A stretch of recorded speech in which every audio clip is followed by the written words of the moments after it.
She is a digital marketing specialist who can spin the meanest website around. And he's host of the TV show Buzz, which features nonprofit organizations receiving marketing makeovers. Here on Buzz for Good, we talk all things nonprofit, the people they serve and the good they do. And we talk to creative professionals and provide marketing tips and tools to help your nonprofit achieve more. That's right. Buzz!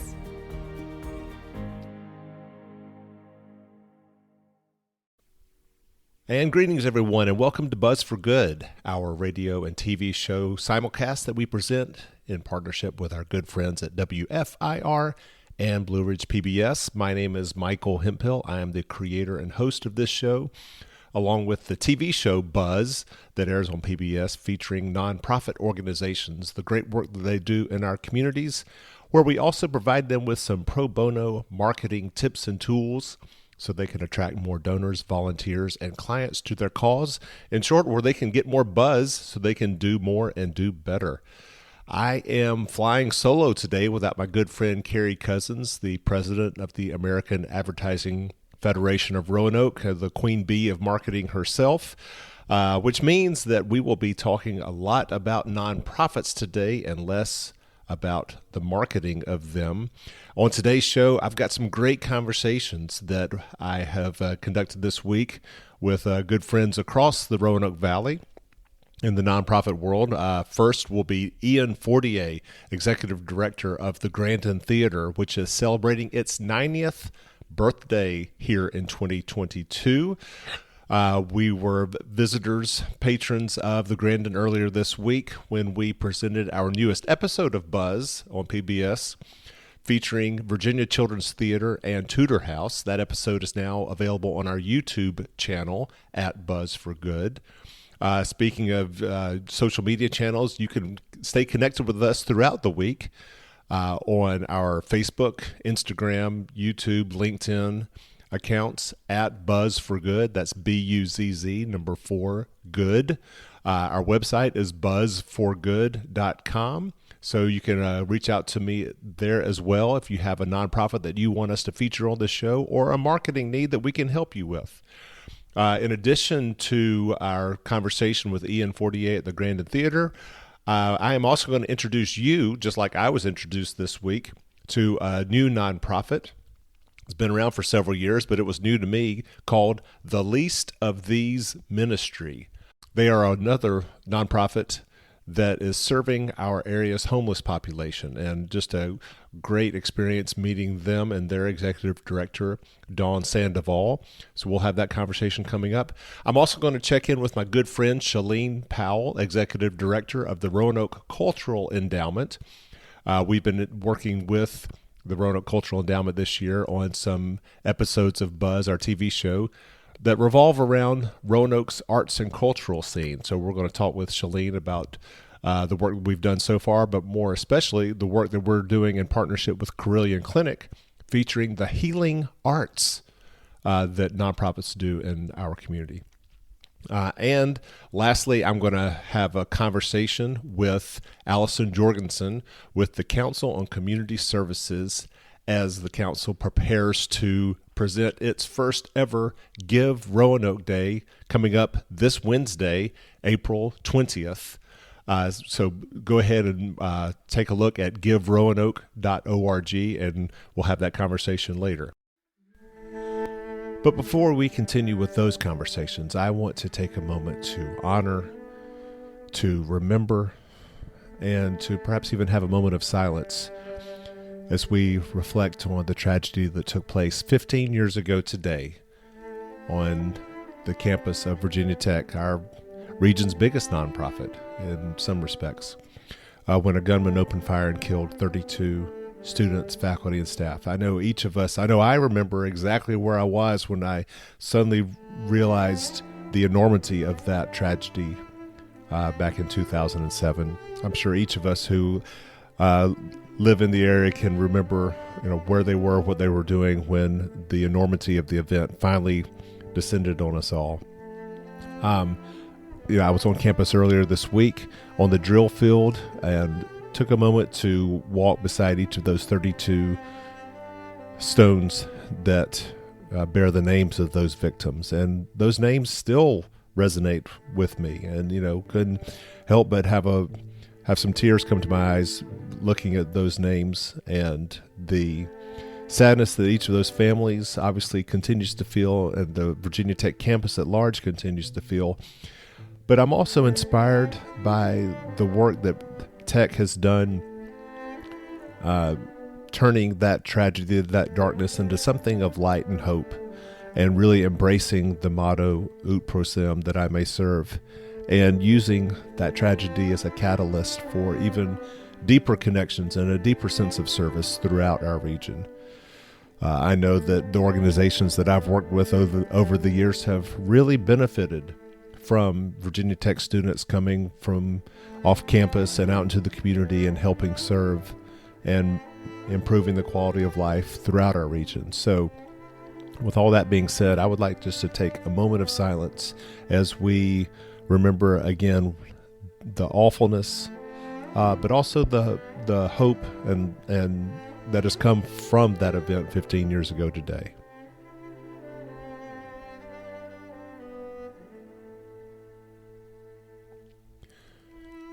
All right, and thank you so much for that. Now, speaking of anniversaries, I earlier this week had an opportunity to connect with my good friend Ian Fortier, Executive Director at the Grandin Theater, which is celebrating its 90th anniversary here in 2022. And here's my conversation with Ian. Ian Fortier with the Grandin Theater. By the way, we had a spectacular time this week back at the Grandin for another one of our watch parties. We debuted our episode featuring Virginia Children's Theater and Tudor House. And always, your staff is so exceptional. I mean, they just cater to our every needs. They're checking with us in advance, make sure what our audio visual needs we may have. They're friendly, courteous when we arrive. I mean, they're phenomenal. So thank you so much. It's our pleasure. Yeah. So Grandin Theater here in 2022 is celebrating its 90th anniversary. When we say Grandin at 90, what does that mean to you? Well, first of all, I think it's just a momentous achievement. To be the oldest arts and cultural organization in the region, and to have had so many different lives inside that 90 years, it's just a testament to the sustainability. But I think it's also a testament to how this region feels about this building and this foundation. Yeah. We consider the Grandin to be a cultural icon in our region, and one of the shiniest jewels in the arts and cultural crown that we have. So to be where we are at 90 and to feel really good about coming out of 2 years of a pandemic and having that kind of sustainability and that kind of community support, and still be able to provide a wide array of diverse programming, whether it's first run movies or second run movies or community events and on and on. It's just something that we are amazed by. And this building and this theater continues to give and support and embrace our community, and our job is to keep that jewel as shiny as possible and continue to provide those services. 2 years in a pandemic for an indoor venue had to have been just incredibly challenging. So kudos to you guys for surviving and coming out of it hopefully stronger than ever. What are the celebration plans? Yeah, and we feel that way. I mean, my bad, go ahead. Well, so we've already had a number of them. Our actual birth date, the theater opened on March 26th, 1932, and we were really fortunate where March 26th, 2022 was on a Saturday. So a few weeks back, we did a big celebration. We had balloons and giveaways and tchotchke. We gave away free popcorn all day. We had a free showing in the morning of the best picture from 1932, which is a film called Grand Hotel with Greta Garbo and John Barrymore and Lionel Barrymore.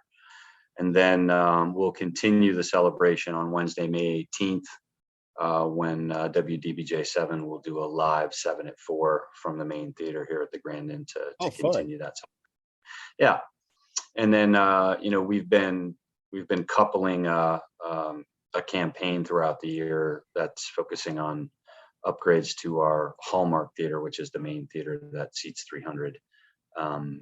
So we'll be looking forward to a big 90th anniversary gala at the end of October as well, which will be an event where our donors, our sponsors, the public can come and dress up and enjoy a big evening at the Grandin and celebrate our new amenities and get a sneak peek at things coming down the line.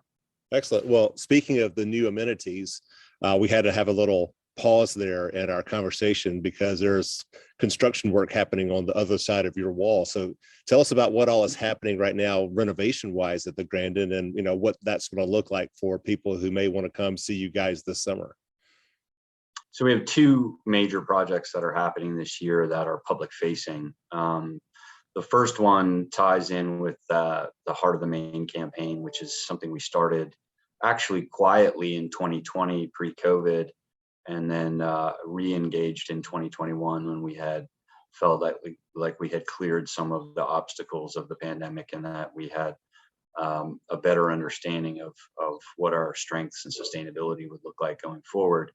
And that Heart of the Maine campaign really focuses on adding professional infrastructure in the realms of lighting, sound, curtains, screens that fly on our stage in the main theater, so we can make a room that is relatively static regarding just being able to watch films and do some community events into a much more dynamic room that has the ability to program a wider array of things in addition to being a first run movie theater. So talk about, in addition to obviously screening movies, what are some of the other events that you are excited about being able to host after the renovation?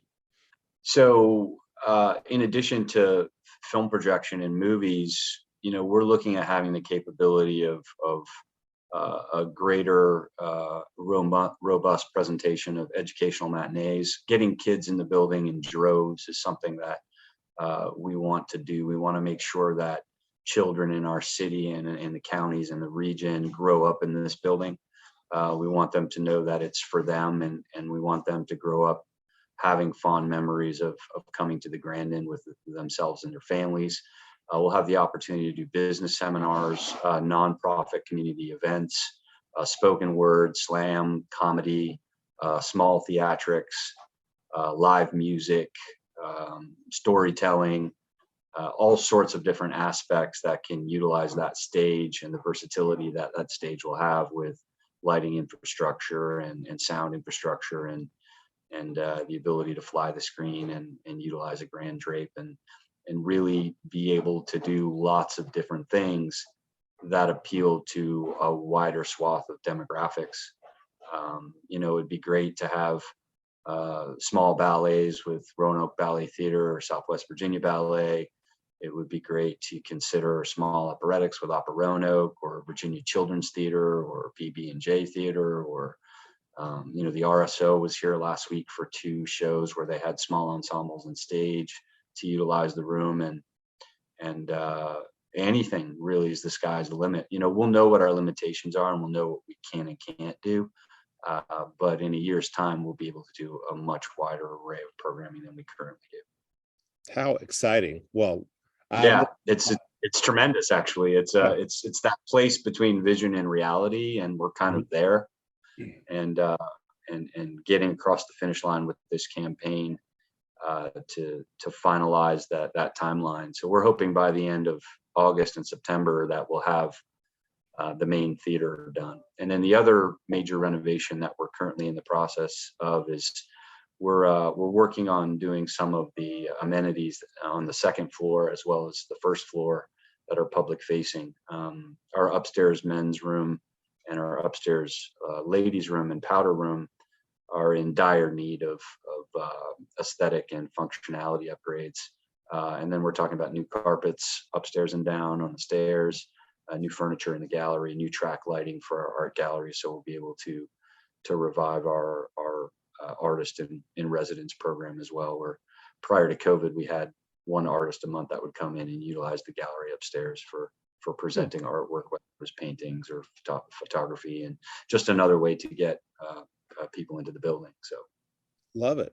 Love it. Well, yeah. one of the aspects about, the Grandin that maybe a lot of people don't know about is your film lab, which I got introduced to at the recent Roanoke Arts Pop. And I was blown away by the quality of the productions that the film lab was producing. Tell us about that. So the film lab was an idea that stemmed from the music lab at the Jefferson Center, which is where I was for almost 5 years prior to taking this job in 2014. And, the Jefferson Center did a really good job of creating a footprint for experiential learning for after-school programs for kids, where they were not only playing musical instruments, but they were doing it together. They were learning about composition. They were learning about the technology side of it, the editing side of it, the programmatic side of it. And when I got to Grandin in 2014, we thought, well, what if this program could be replicated? Instead of putting musical instruments in kids' hands, we'd put cameras in their hands, and microphones, and gaffs and booms and sound packs and lighting equipment. And we started to teach them how to take their ideas and turn them into short films. And the program started as a nascent idea, and then we wrote a bunch of grants, and it got grant funded. And then we hired Tyler Lyon, who's our program coordinator, who's just a very adept guy. And we started teaching these kids how to make films at a very high level. This isn't a movie club. They don't come and watch movies and eat popcorn and talk about it. The curriculum goes from September through May. It's an after-school program. They do an additional probably 120 hours of work on top of their school in that 9 to 10 month period. We have two groups. We have a beginner cohort every year, and then we have our advanced students who could be anywhere from their second year or their fourth year, depending on when we got them. And they matriculate through the curriculum. They spend the fall working on their skills, small projects, small shorts. They have lighting components, sound components, editing components, and then every student is required to write their own script. And then we submit the scripts, and we have an anonymous script submission where filmmakers and film professors from the region rate them on a matrix, and then we choose which films score highest, and then we put the kids' names back on them and find out which kids' films will be made. And all the other kids join a film team, and they're either executive producer, or they're an editor, or they're a PA, or they're the director themselves. And then in the springtime, we take those films and we take them from script and idea, and we turn them into film. So we produce about 4 films a year, and in addition to several other shorts that they work on as part of their projects. And then at the end of the year, we showcase them at the Grandin Theater Film Lab Showcase. This program, was an idea about fulfilling a need that we believed happened in our region, or was required in our region. I remember in 2014, Dwayne Yancey, who was a reporter at the Roanoke Times, he did a piece on the Virginia High School Film Festival, and he was talking about how there were 106 submissions in that year, but only 3 of them came from west of Charlottesville. So what we realized is that there weren't students in the southwestern part of the Commonwealth that were producing their own films. And we designed this program to be all inclusive. It connects all the dots. They get volunteer instruction throughout the year from professional filmmakers, film professors, professional gaffers, professional script writers and sound writers that all come into the program and teach the kids, and they all do it for free. And these kids' products in the last 6 years, we've probably produced over 25 short films in the last 6 years, and they have been submitted and accepted to over 50 film festivals worldwide, from as far away as Australia and Austria. And they've received awards, over 30 different awards from film festivals, including 8 student Emmys. We've had 8 films that have been, well, actually 7 films and 1 music video that have been winners in the the Chesapeake region, which is sort of the Mid-Atlantic region. And 3 of those have gone on to be the final 5 film nominations for best high school film made in the entire country. Bravo. Well, I am, when I first saw the work at the Roanoke Arts Pop, again, I was blown away, got to meet Tyler. What a spectacular person to be in charge of that program. And it got me thinking, and, full disclosure, you and I have had conversations, I'm hopeful that, in some small way, I can help bring more buzz to this program by featuring the film lab and some of the students' work on an upcoming episode that hopefully we'll be able to get on Blue Ridge PBS later this summer. So I'm excited about it. Yeah, and I greatly appreciate that. This is, we spend most of our resources making the program happen. So, drawing external attention to it at a high level like Buzz is capable of doing is something that we're profoundly interested in. And yeah, wow. Well, I'm excited about getting there and capturing your students in action, and then, like I said, presenting it on a Buzz episode sometime later this year. And meanwhile, speaking of this year, you've got a lot going on. You've got renovation. You've got to celebrate your 90th, on and on and on. So thank you for all that you and the Grandin do to just raise the quality of arts in the Roanoke Valley. So thanks so much, Ian, for being part of the show today. It's my pleasure, Michael, and thank you for having me. And we look forward to future collaboration. Absolutely. All right, so we go from, one of our region's oldest nonprofits, the Grandin Theater, 90 years old, to one of the newest, at least newest to me, because I had never heard of it until this week when I got an email through our website, buzzforgood.com, from a volunteer with this organization who said, hey, you really need to go visit the Least of These ministry and find out more about the great work that they are doing, helping, the least of these in our community, and that is people who are suffering from homelessness. So I connected with the executive director, Dawn Sandoval, stopped by their location in downtown Roanoke, and had just a wonderful experience visiting with her. And here is my conversation.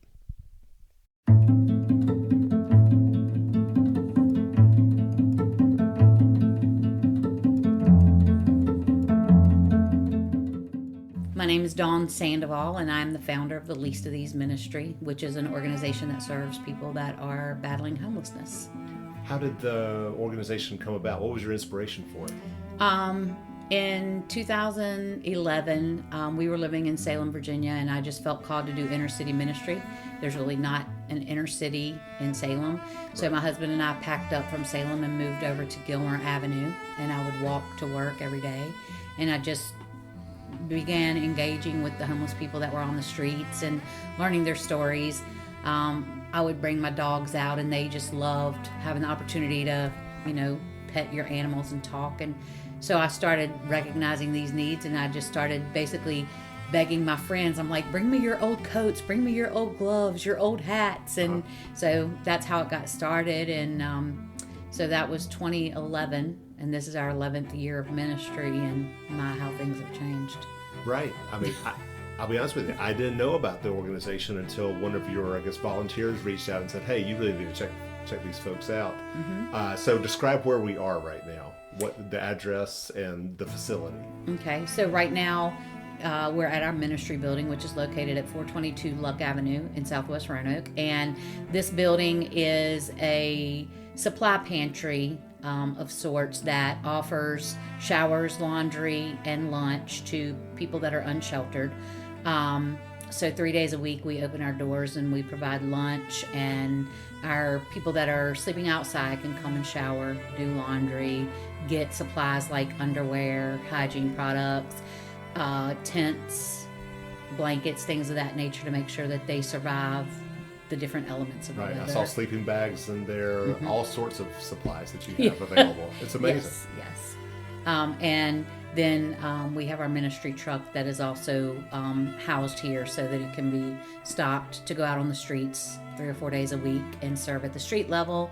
And then we also have lockers that we've provided, which are on the outside of our building, so that unsheltered folks have somewhere to preserve their blankets, their their personal papers like birth certificates, IDs. Those things are really hard for unsheltered folks to keep up with. Yeah, right. And so, I mean, I think you described Least of These ministry as a gap ministry. Correct. For the homeless. So talk about that and how it kind of fits in with Rescue Mission and Ram House, which I think more people are knowledgeable about.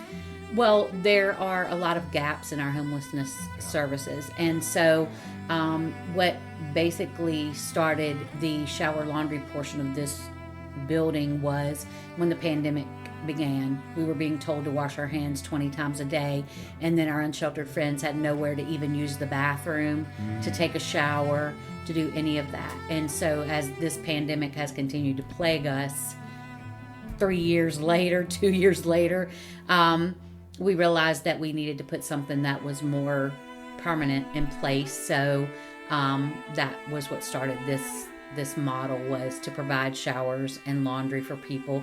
There's not another organization that is offering showers to people that are out on the streets and campsites and alleys and things of that nature. And so with that, during the pandemic, there was also a need for additional food because some of our day shelters were closed. Right. So we actually served on the streets 7 days a week from when the pandemic began until August of 2020. 7 days a week we were serving lunch at the street level because the day shelters were not functioning at that time. Right. And so now with this building, a lot of people forego places to grab lunch so that they can get in line for showers and laundry. So we provide them with lunch when they're here as well. How wonderful. How do you get your funding for all of this? We have been blessed to be supported by this community. Really? That the It's community, just all donations. It's all donations. Wow. We have received a few community grants. Mm-hmm. We've been blessed with that for sure. Right. But the majority of our funding comes from just people who believe in what we're doing and support us, and we're so grateful. Yeah. So I mean, the issues of homelessness are endless. I mean, there's the physical health, there's the mental health, there's the employment, there's the bills, there's people who are trying not to lose their homes, and become homeless. And so Ram House, I know, provides a lot of financial services that assist with that. Rescue Mission provides a place for them to sleep at night. And then here you come in with this, recognizing even more issues like hygiene and Yes. food and all these sorts of things. So I mean, it's incredible. And we also operated a warming bus this winter. We were donated a 26 passenger bus. And when we were given the bus, I had no idea what God intended us to use it for. And we were like, but there's a lot of people that aren't able to go to the mission for one reason or another. So we'll just run it. It'll idle all night. There was a volunteer that operated it, and we had 16 to 20 people utilizing it most nights that it was operating anytime the temperature was below 40 degrees. Wow. And one of the gaps that we were able to fill was there are people that suffer from homelessness that have service dogs, even if they consider them emotional support dogs, but they don't have the papers and all of that. Yeah. We would let them bring their service animals onto the bus with them.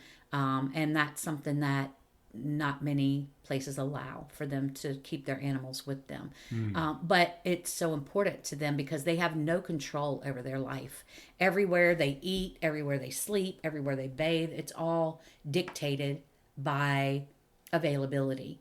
And so to separate them from their animals, the one thing that they feel like they have some control over is it's very difficult on them. So they were beyond grateful that they could bring their dogs. And I noticed on your mobile truck that you also have dog food that you take around, so that if you're giving blankets and underwear and other supplies, you're also providing their dogs with some food. Yeah. And we'll give them T-shirts and things for their animals as well. We're not able to save everybody, but it's a starfish story. We're doing what we can for the one that's in front of us. So well put. You talk about services you provide, but also saw a lot of furniture in your facility. Yes. What's that for? So our ministry has created relationships with landlords, local landlords, and so we have housed over 300 people in the last 4 years.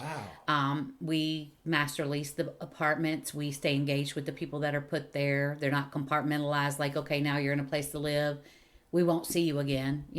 We go and make sure that everything is going well. We make certain that the rent is paid, and we just maintain a good relationship with those that we house and the landlords that we place them with. So that furniture is an opportunity to stage their apartments. We give them living room furniture, bedroom furniture, everything for your kitchen, as it is available, as long as we have that donated thing. So. Wow. So, you're obviously helping them while they are homeless, but also you're trying to provide home for them as well. Correct. That's the culmination of everything we do, is to celebrate them moving into a place to live. Wonderful. Yeah. So, go ahead.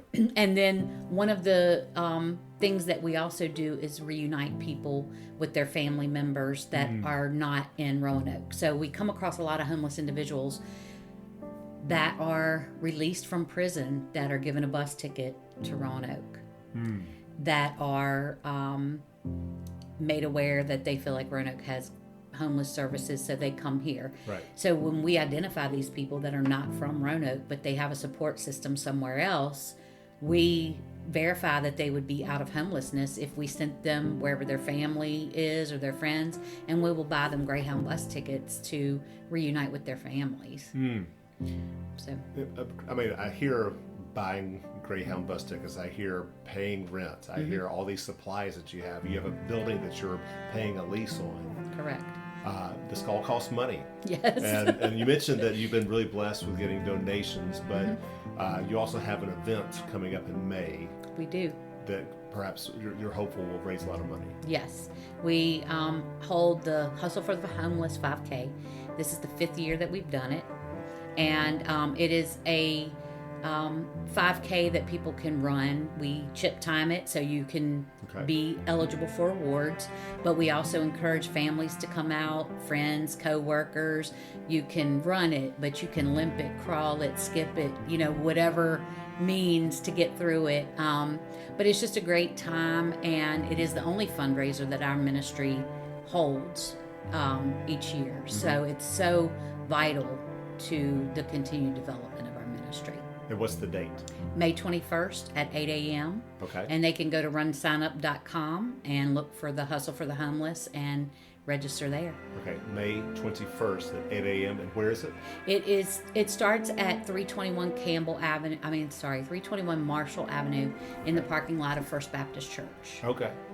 And it's a 5K. And it goes through the streets of downtown Roanoke up to St. Andrew's Catholic Church, turns around and comes back. Okay. So it's important because it's on the same streets that our friends live on, those that we serve. So we just think that that's an important part of the location. Sure. So. And so they could also access that through your website? Yes. Okay. That's the leastoftheseministry.org. Okay. And our Facebook page also has an event set up there, and that's TH3 Least of These. Okay.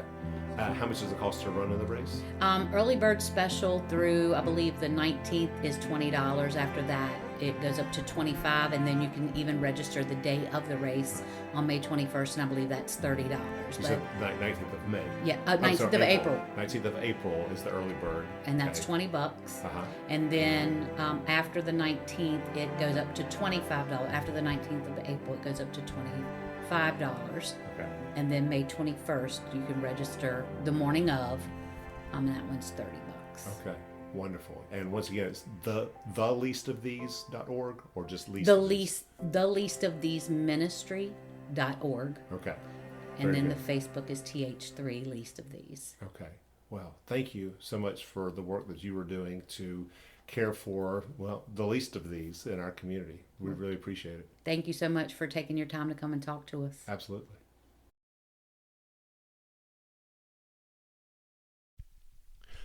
So once again, please mark your calendars for the Least of These Ministries Hustle for the Homeless coming up in May. I'll take a quick break here just to, again, encourage people to stay connected with us throughout the week through our website, buzzforgood.com. That's buzz, B-U-Z-Z, 4, good.com. You can also find us on social media at buzzforgood. You can go and listen to previous radio shows here through our buzzforgood.com podcast. You can also find our previous TV episodes that have aired on Blue Ridge PBS through buzzforgood/episodes. I also want to thank all the sponsors that make this show possible, including Partners in Financial Planning, a Southwest Virginia-based financial management firm, partnersinfinancialplanning.com, as well as Freedom First, where people bank for good. Find out more at freedomfirst.com. Now, next up, those of you who have been tuned into our TV show or radio show know that we've been doing a lot of work this year with the Roanoke Cultural Endowment and the City of Roanoke's Arts and Cultural Commission to shine a spotlight on the arts and cultural organizations throughout the Roanoke Valley.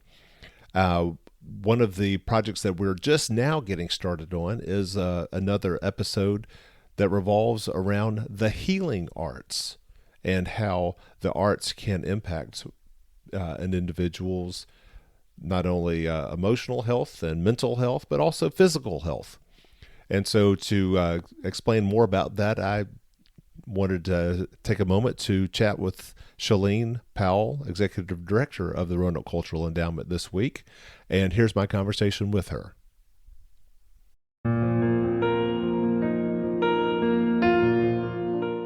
For those who don't know about the Roanoke Cultural Endowment, give us the elevator pitch. All right, here's the elevator pitch. The Roanoke Cultural Endowment is a nonprofit organization. We're partners with the City of Roanoke, and we are a long-term funding source for arts and culture organizations in the City of Roanoke. So this is a long-term, well-planned, pipeline of funding so that there's predictable operational funds for all of the wonderful arts and culture organizations that we have here in the Star City.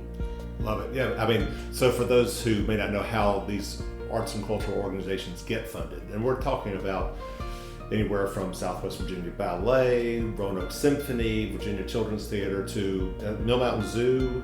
What are some other organizations that you guys help? Roanoke Valley Sister Cities, the Symphony Orchestra, Opera Roanoke, there's 5 Points Music Foundation, Virginia's Children's Theater, of course the Taubman, Jefferson Center, Local Colors. I mean, the list goes on and on. There are over 20 nonprofit arts organizations here in the city. Your question was, how do they receive funding? Where does their bottom line, where does their budget come from? And currently, it's all through, donations and event ticketing, and then from the city, they have Roanoke Arts and Cultural Commission, which awards grants every year. Yes, which is great. There are programmatic grants that are awarded from the City of Roanoke through the Roanoke Arts Commission.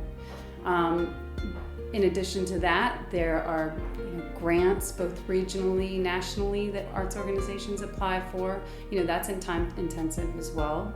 But then fundraising. So they're out there talking to a pool of donors here in Roanoke, trying to find matches on are you interested in this specific area.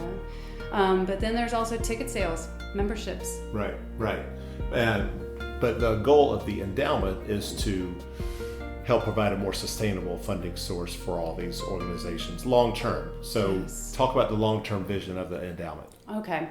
So we are currently at $4.2 million, and our initial goal is to reach $20 million. Mm-hmm. So 5% of that each year, which will be the interest, that's $1 million. So 5% every year, we will be able to... I'm glad you did that math, because it took me a while. So 5% of 20 million is 1 million. Ta-da! Got it.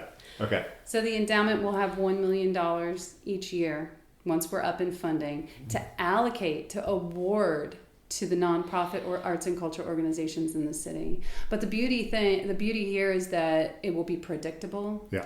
And it will be granted in 3-year cycles. So they will know that, okay, I can start this program, and yes, I will know that in year 2 I will have funding for it, and yes, there will be funding for it in year 3.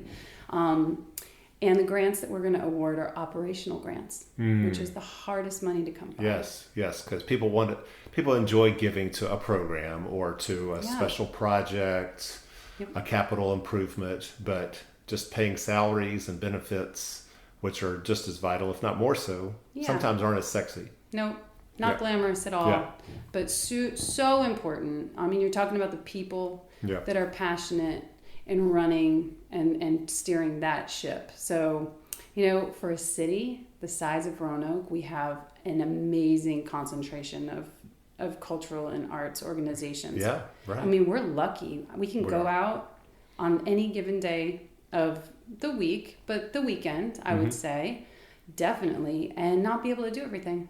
Right. I know. We've got live music. We've got musical theater. We've got straight play theater. We've got Roanoke Symphony. Museums, and it goes on and on. It's fabulous. Another reason why this sort of sustainable private-public community endowment is so important is that, whenever, life kind of goes through cycles, and you can always bank that there's going to be something around the curve that, just disrupts our economy. If it's going to be the market crash, that we had 2008, if it's going to be a pandemic, something's going to happen. And sadly, a lot of times the arts and culture sector is the one that's put on pause for funding. Right. Because when you're up against human needs and in the human services sector, you have to make sure that people have their basic needs met. Yep. Art, culture, they have their own basic need. They provide for that need in their own way. But having an endowment like this is going to do an immense amount of good for the programming, for what the risks and the excitement and the way that the arts organizations are going to be able to go out into the community. It's going to free up their funding. I'm really excited for it. I am too, and I'm excited about the work that we are doing between the Cultural Endowment, the City of Roanoke, and Buzz for Good over the course of 2022. We are truly honored, to be working with you to create 6 episodes of Buzz, our TV show, that will air throughout the year featuring big picture Roanoke arts and culture. And so we did 2 episodes earlier this year that revolved around Roanoke Arts Pop. Yes. That the Taubman Museum coordinated and hosted back in early March, featuring 32 different arts and cultural organizations. Originally hoped for over 20 or so, and we ended up having 35 there. 35, yeah. So it was a wonderful weekend, and so you can actually still go back and watch our episodes on our YouTube channel at Buzz for Good. But our next episode number 3 of this 6 episode series, is focusing on the healing arts. Yeah. And this was kind of your brainchild. Yeah, and I think that a lot of the contributors to this episode are going to this episode is going to be pieced together, I think, in a way that we're all going to learn something from it. Yeah.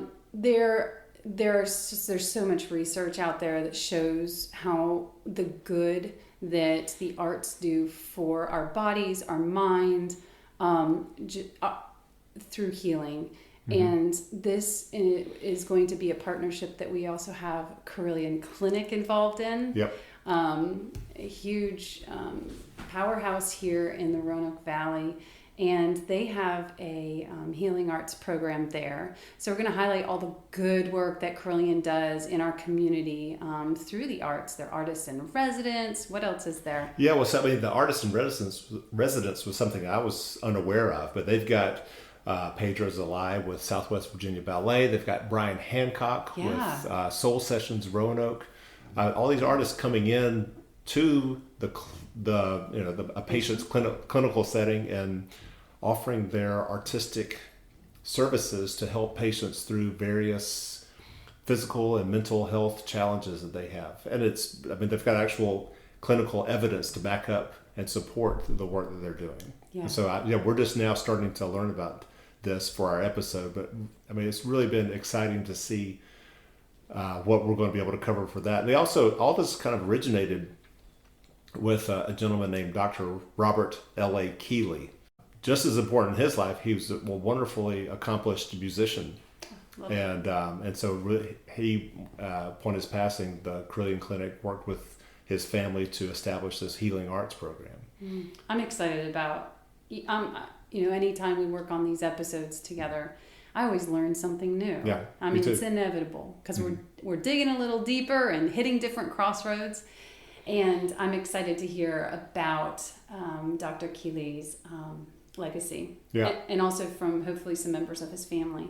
So, yeah. Yeah, so there's all the work that Carillion's doing with the artists in residence, and they have a healing gardens and all sorts of other things that we'll be studying. But also outside of Carilion, Roanoke Symphony, which you're a part of. Mm-hmm. Yes, in my other hat, I'm a violinist, and I play with the Roanoke Symphony. And one of the beautiful programs that they have is called Wellness Arts, where there is a trio that goes and performs a session, about a 45-minute session, in a memory care facility. So either at Richfield or at Grandin Oaks. And it's weekly. And we go in and we work. The sessions were created in coordination with a music therapist.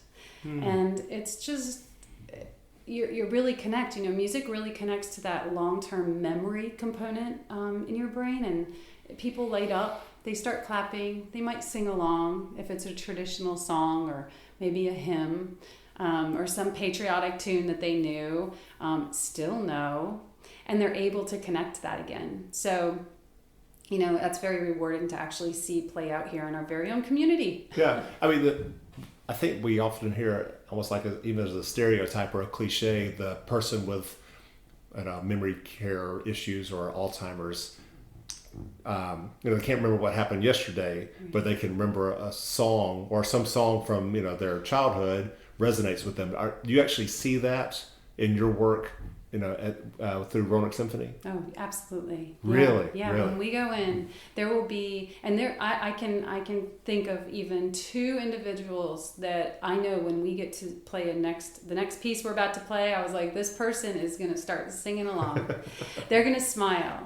Yeah. Or if we ask the audience when we're done playing something, does anybody know what that is? I know that they'll have the answer. But this is coming from somebody who wasn't speaking when we arrived. It's pretty powerful. Yeah, so a lot of healing happening there. We're also going to be, for this episode, I'm hopeful that we'll reach out to Anderson Music Therapies and 5 Points Music Sanctuary.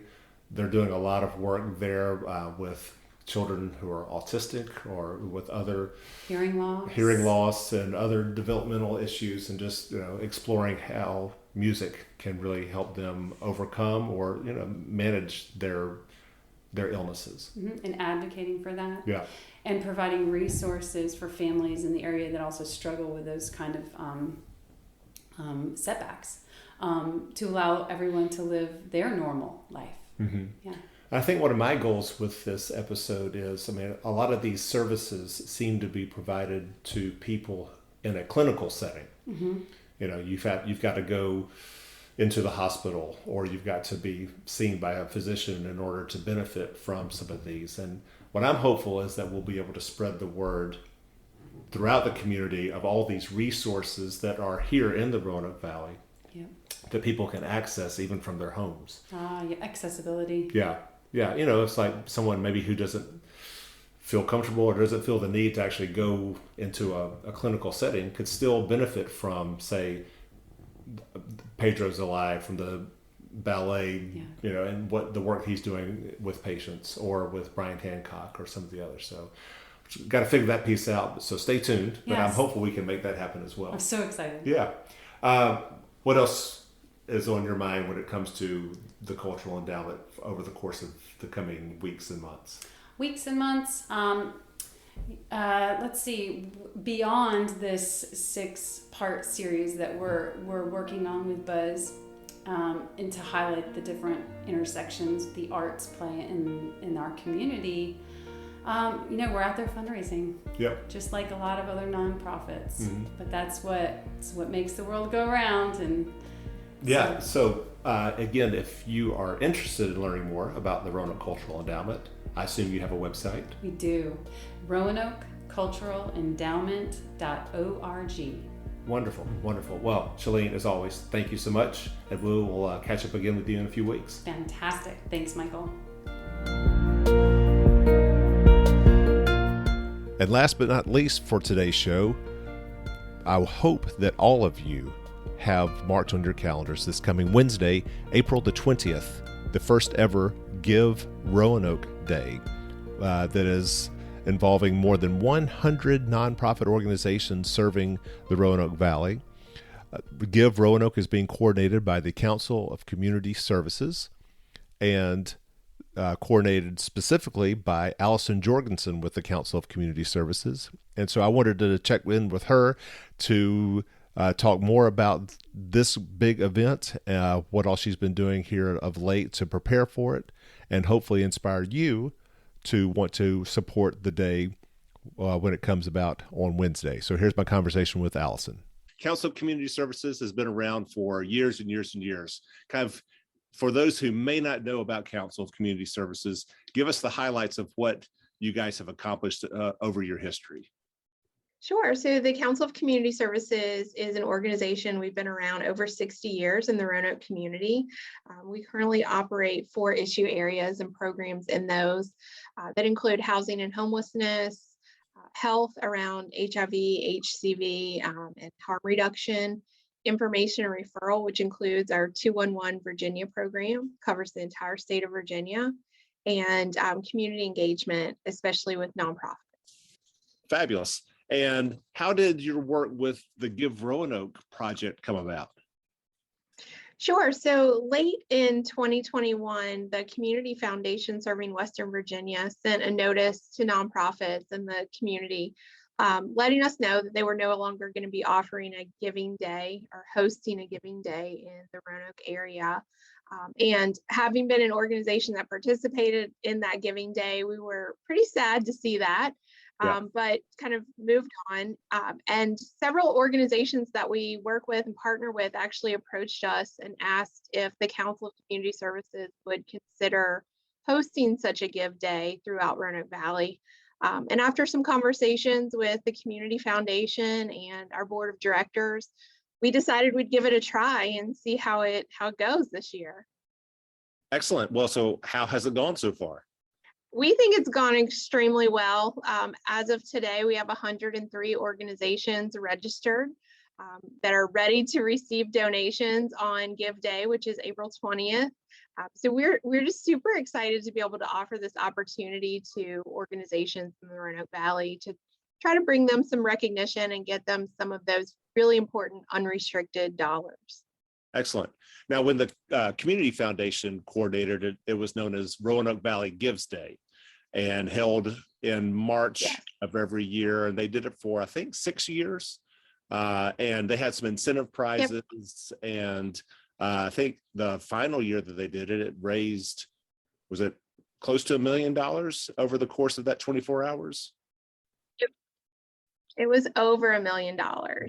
So they ran a tremendously successful campaign.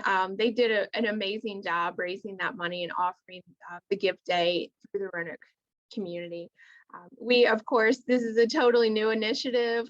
Give Roanoke is new, and we don't know what it will look like. We have high hopes for great success. We are so excited to have 103 organizations participating. We do have some limited prizes to give organizations that are participating. So yeah, we're just looking forward to kind of launching something new in the community and seeing where it takes us. Excellent. Now, remind me, Give Roanoke, you've actually rebranded this whole day from Roanoke Valley Gives Day to Give Roanoke. And GIVE is an acronym. What does it stand for? So Give Roanoke, the GIVE is an acronym that stands for Grow, Invest, Volunteer, and Empower. So those are just the 4 words that we really felt like summed up what we were hoping to do with this giving day. We want individuals in the community to have an opportunity to give to organizations they support, which is in turn investing in the community. We want to encourage individuals to volunteer, whether they're giving on that day or not. There are plenty of volunteer opportunities with organizations throughout the Valley. And just empower yourselves to give to the organizations, empower the organizations to use that money to serve their clients and make our community a better place. Excellent. And so I've seen on social media, it's at Give Roanoke on Facebook and Instagram, and your website is giveroanoke.org. And is that where all the donors should go to find out more about the nonprofits participating? Yes, just visit giveroanoke.org, and all of the organizations are on that page. You can search by cause or issue area. You can search by the name of the organization. So very easy to use the website. And like you said, social media is another great place to find additional information. We're on Facebook, Instagram, at Give Roanoke. Excellent. Tag. And Twitter. Got it. Excellent. So so we are planning at Buzz for Good, planning on going and trying to visit any nonprofits that are actually having some kind of event, in-person event on that day. So I know that Southwest Virginia Ballet is planning on a kind of a live stream broadcast featuring their dancers and parents and alumni and everyone that afternoon. What about you? What is your team going to be doing on Wednesday, April 20th? That's a good question. So we are sort of having a headquarters. We've developed teams at the Council of Community Services made up of board members and staff. So we have a little internal competition going on between those teams. So we're excited to see where that takes us. We're going to have a headquarters in our boardroom at the Council of Community Services, and be having some snacks and some games and maybe a few live broadcasts as well too. Okay. All right. Well, I want to make sure that everyone who's tuning in to our show today or listening to it when we upload it to our podcast is aware of Wednesday, April 20th, Give Roanoke Day, opportunity to support more than 100 nonprofits throughout the Roanoke Valley. GiveRoanoke.org or at Give Roanoke on all social media channels. And Allison, thank you guys so much for making this day possible and inspiring our community to support these life-giving organizations that do so much for our region. So thank you so much, Allison and Council of Community Services, for all that you do to help prime the pump a little bit for all of you. We invited the nonprofits that are participating in that big day to submit to us 20-second videos that just introduce themselves and share what they're going to be raising money for. And so here's a sampling of some of those just to help get you more excited about Wednesday, April 20th, Give Roanoke Day. Hey Roanoke, Emily Pinkerton here with Boys and Girls Clubs of Southwest Virginia. Every day at our 11 club sites, we are doing whatever it takes to make sure that these young people have what they need to become productive, caring, and responsible citizens. Your support ensures we can continue to offer safe havens, mentors, and youth development programming that lead to their great futures. Thanks for giving. Hi, my name is Aaron Dowdy, and I'm the Executive Director for Friendship House Roanoke. For Give Roanoke this year, we are raising funds for our refugee housing program. We just purchased this apartment for refugee families who are fleeing war and violence, and we hope to raise the final $20,000 on Give Roanoke Day so that we can finish renovating this apartment for families. We are Franklin County Humane Society, and we are raising money to save more lives. Hi, I'm Rachel with Restoring Hope Roanoke. We're participating in Give Roanoke this year to raise money for Jobs for Life and Faith and Finances classes, training for church-based English teachers, Helping Without Hurting seminars, and more. Will you join us? All right, so we will look forward to seeing you, and hopefully you will be supporting various nonprofits. Just go to giveroanoke.org, and you can go ahead and find out what these organizations are going to be raising money for on Wednesday, and hopefully you will be inspired to support them. And that will do it for today's show. Please stay connected with us on social media at Buzz for Good. That's BUZZ4Good. Or our website, buzzforgood.com. Let us know what you think of the show, some of the nonprofits that are near and dear to your heart that you would like for us to feature on the show, and we will try to make that happen.